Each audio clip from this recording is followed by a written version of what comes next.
let's just go ahead and jump on into this episode. Now, Veronica, I ain't never seen you so scared in my life. Like, it was actually funny watching you up there being so scared, going through that book like this, trying to find you a legal loophole you can find to get y'all way out of this trouble.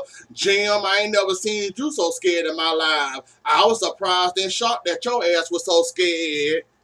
And then Catherine, y'all can't get along for 2 darn seconds. Catherine the a-hole, the old lady, she's sitting up here going around doing her thing, going around antagonizing Veronica, which I also enjoyed you knowing the living hell out of Veronica because she need all that and more. So I kind of enjoyed all of that and more because somebody need to get in her behind and tell her how annoying she is. So I actually enjoyed that you was getting in her behind. Now, Veronica, that was kind of a low blow. You bringing up their child, even their child, the one that caused the problems. And yes, they should have handled him better. Meaning they should have whooped his ass or something. Meaning anything, because he is he is the devil in the hell basket. And yes, they should have done something. I mean anything that helped get him in check, but they was too busy worrying about other things, trying to cover up their behinds, going around here putting hits out on people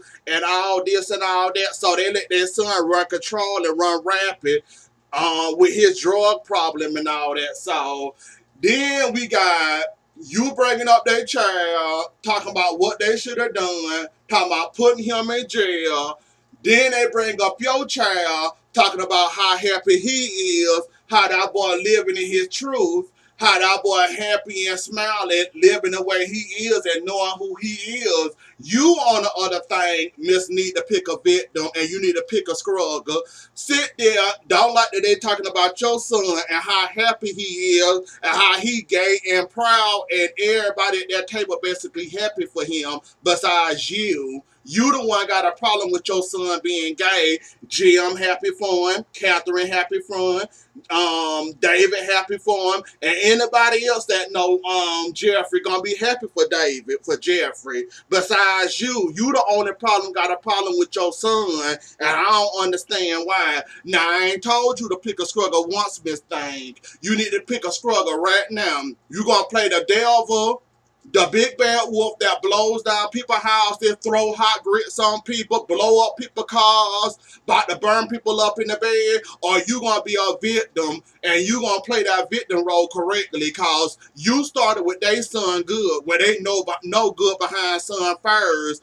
That was only fair for them to bring up your child and bring up the fact that he's happy, he's gay, and he's proud, and he's trying to live his best life. You, on the other hand, don't like that man living his best life, and you got a big behind problem with that. So I don't understand why you try to play victim and all that, though. But I can't believe y'all so scared of Wyatt and his testimony. Speaking of Wyatt, give it up.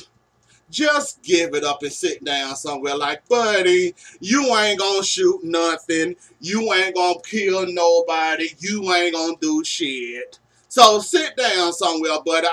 You really think you're gonna shoot somebody? Oh, okay. Calling Jeffrey, the other dummy on the phone, talking about talk me out of this because I'm about to shoot them all. They all in my living room right now. I'm finna kill them all. They won't let me go. They won't let me do this. So I'm finna kill them. Oh, okay. We like to see you try to kill somebody, Wyatt. Good shot with that and nice try with that. I don't believe you as far as I can throw you in. It's only a matter of time before you go finding you some drawers or whatever. So Charles is not very happy of Landon. We are knowing that Landon is gay. Candace and Landon was having a talk about the dresses, and I'm guessing she want to be the governor's wife or she want to be the first lady. So Landon had some dresses for her. Telling her to put this on, and they flirted and they played around about Landon, about Charles, and Charles walked in on the back end of that conversation and said, no, that won't turn me on, and no, I won't like that. So he is not very happy about Landon being gay all of a sudden, and now he got a big ass problem with it. And now I'm thinking he might not want Landon around.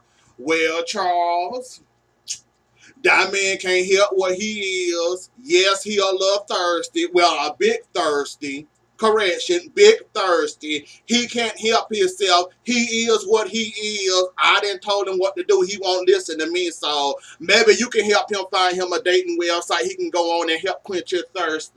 But yeah, you can't be mad at that man for being who he is. You know that man had a crush on you from the jump. That man then tried to jump your bones how many times now? And now it's a bit awkward and a bit weird for you all of a sudden, because he said, if I put on this dress, maybe Charles will like that, and maybe he might want to try me or whatever. So now you concerned, and now all of a sudden you don't want Landon around. Okay, Charles, bye. I don't care enough about you. But I am, however, grateful that you sticking with Candace, giving Candace the help she needs, because Lord knows that demon need whatever.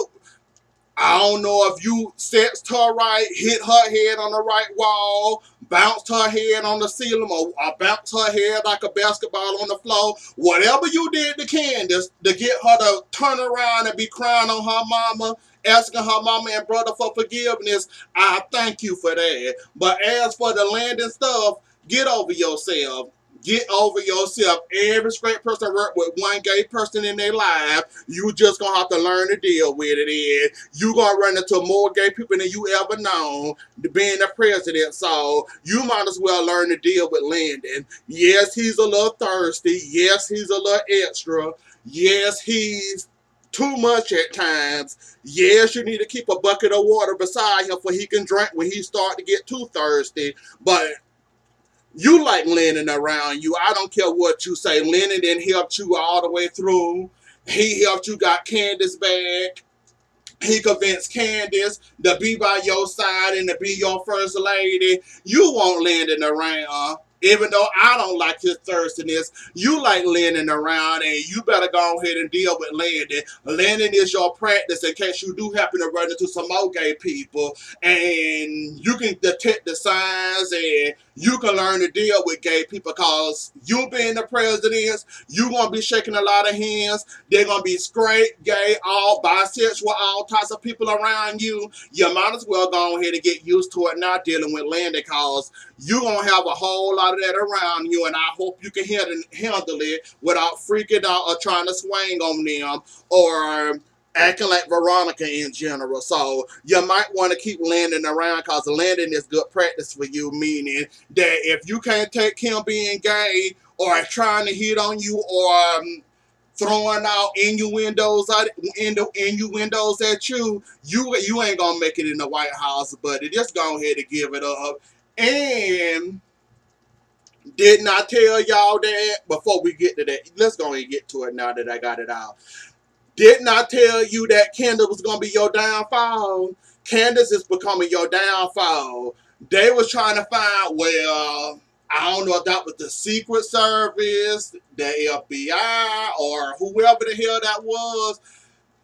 They trying to find some dirt on you, meaning they're trying to get you out the White House before you even get there, meaning that one of the people that work in that office know Candace, know her record shouldn't be clean, knowing she an escort, and knowing that she played him or conned him out his money. So, yeah, Candace might be a problem for you. Even though you then scrubbed her up and bathed her, washed her, gave her a shower, cleaned the little pig up, Candace gonna be your downfall, Mr. Charles. So you might not have to deal with Landon too much longer, cause with Candace by your side, you might end up losing everything you worked hard for. So you about tired of the job anyways, and I don't think you would have made it 4 years anyways, cause like you said, you want your children to have a normal life. You can't take the security. You can't take being watched. I know you don't like your kids being watched when they go to the park or the school, got security watching them and all this and all that. How you basically putting your kids in danger being the president, and how much danger you gonna be in, meaning people gonna try to kill you or whatever. So, yeah. I don't think you'll make it 4 years even if you try to anyways. anyways, though. So let's get on into Candace, Benny, Hannah, Derek, and that whole situation. Typical Benny being a little asshole, as always, being that little baby brat, being a Hannah, you need to put Benny across your lap and wear his ass out. Excuse me for cussing too much, but Catherine, you need to put Benny across your lap and wear his behind. Now, he acting like a straight baby. I swear up and down, he is acting like a little old kid, and I'm not here for him and him acting like a little brat. Like, all he needs is a pacifier and he'll shut the hell up for the rest of the day. Like, I cannot and I will not with Benny and this little bratty little attitude he got all of a sudden. Why you here? Why you won't go home? Don't you own a house? Oh, you cooked the chicken? I thought it was dry. Like, they sitting up there clowning you and you don't even much know it. That just show you how delusional you is. How do you not know when you getting clowned or played at the table? That's all I want to know. Like, didn't you see them up there laughing at you every time you said something? They stood up there laughing and snickering at you. You didn't detect that they were sitting up there picking at you the whole time, you big idiot. Like, if you can't see that you getting played, that they sit up there talking about you, I can't help you out no more, Benny, though. But, yeah, that was it. And the whole Candace and Hannah scene, now that was heart touching and that was heartwarming. That was a long time overdue for them. Candace and Hannah. And she basically saying, I'm sorry. I know she thought it was a con. Thank God Benny the Brat was there. Benny the Brat was there to tell her, no, this is not a con. She being serious. She got something to tell you. Please listen to her. And when she got it out, she understand that she wasn't getting conned. She wasn't getting manipulated. She was tired. She over this life that she living. She want to start fresh. She want to call you mama. She want to be in your life. And that whole scene was hard. That whole scene was heartfelt, and I enjoyed every single last moment of that. With Candace and Hannah up there in that scene, like that was a touching scene. Like Hannah did. Thank God. Thank you, Jesus. I got my baby back. He finally listened to me. I got my baby back. I'm happy I got my child back after all this time and all this heartache and all this pain. It took for her to meet a president with a president-elect that talked to her, put common sense in her head, showing her a better life besides going around conning, manipulating, doing her thing, what she normally do. So I'm happy that Charles in her life. If Charles got this effect on her, please keep him around Candace. Please be Miss First Lady. If we gonna get all this crying and you want to spend time with your mama, you want to tell your mama you sorry, you want to bring up childhood stories about that rain, you want to get her the ashes to your son, you want to say, can I get a hug, mommy? You want to tell Benny to get that money back, but you also told him to keep 20% of that money because you got to pay back that 20% that you got back when you first got that money. So I enjoyed that whole Catherine and Candace scene. I really did. And how she asked for forgiveness for both of them because that was a long time overdue. And I'm glad that they finally got it on out the way. And that was nice to see. Oh my God. Y'all know what time it is. It's time for the dummy of the night. Well, the dummy of the night, my fault. The dummy of the night, Jeffrey. Jeffrey. So you gonna be our first victim, I see, huh? You gonna be the first one dead but the beginning of this season. I see you gonna be the first one dead. I told you was gonna die. I just didn't know you was gonna die in the first part of the season. But okay.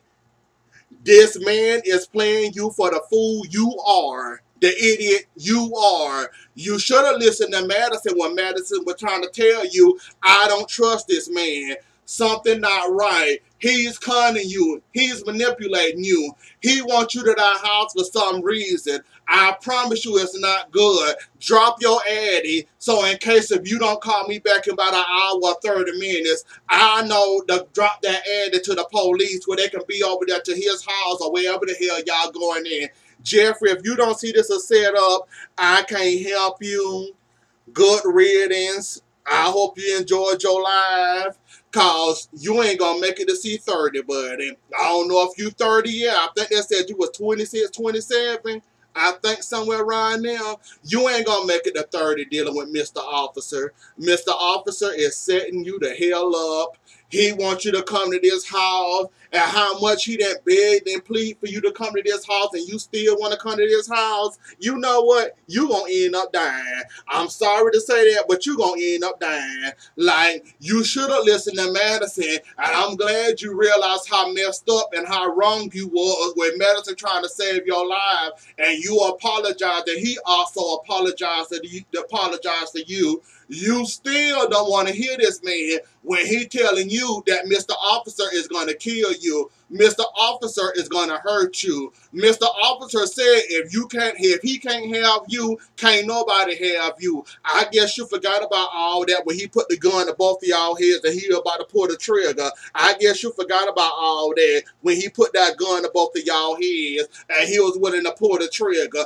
I guess you missed all that. I guess Madison ain't telling you long enough. I guess you don't want to listen to it at all. I guess you want to do you and have fun doing you, meaning that this nut officer, this nut ex-officer gonna kill you, you'll be okay dying by the hands of a fool with you being the idiot. I'm not gonna let you upset me tonight, Jeffrey. I already said my goodbyes to you. It was nice knowing you. I hope it don't be too much of a painful death for you, though, but I already see your death coming. And the season finale is next Tuesday. You better hope you don't die the first part of the season. At least you make it to the second part of the season or the next season coming up. But I don't think you're going to make it to the end of this season, even if you do manage to survive whatever Mr. Officer got planned for you. I don't think you're going to make it to the end of this season, even if you do manage to get away, because you so dumb and foolish and don't realize that this man is so bad for you. Any man that put their hands on you trying to harm you or hurt you, they is no good for you, but you don't want to see that and you don't want to believe it, so bye, Jeffrey. Anyways, though, y'all, that was the episode. Don't forget to like, share, comment, and subscribe. I'll see y'all later. Enjoy the rest of y'all night. Bye.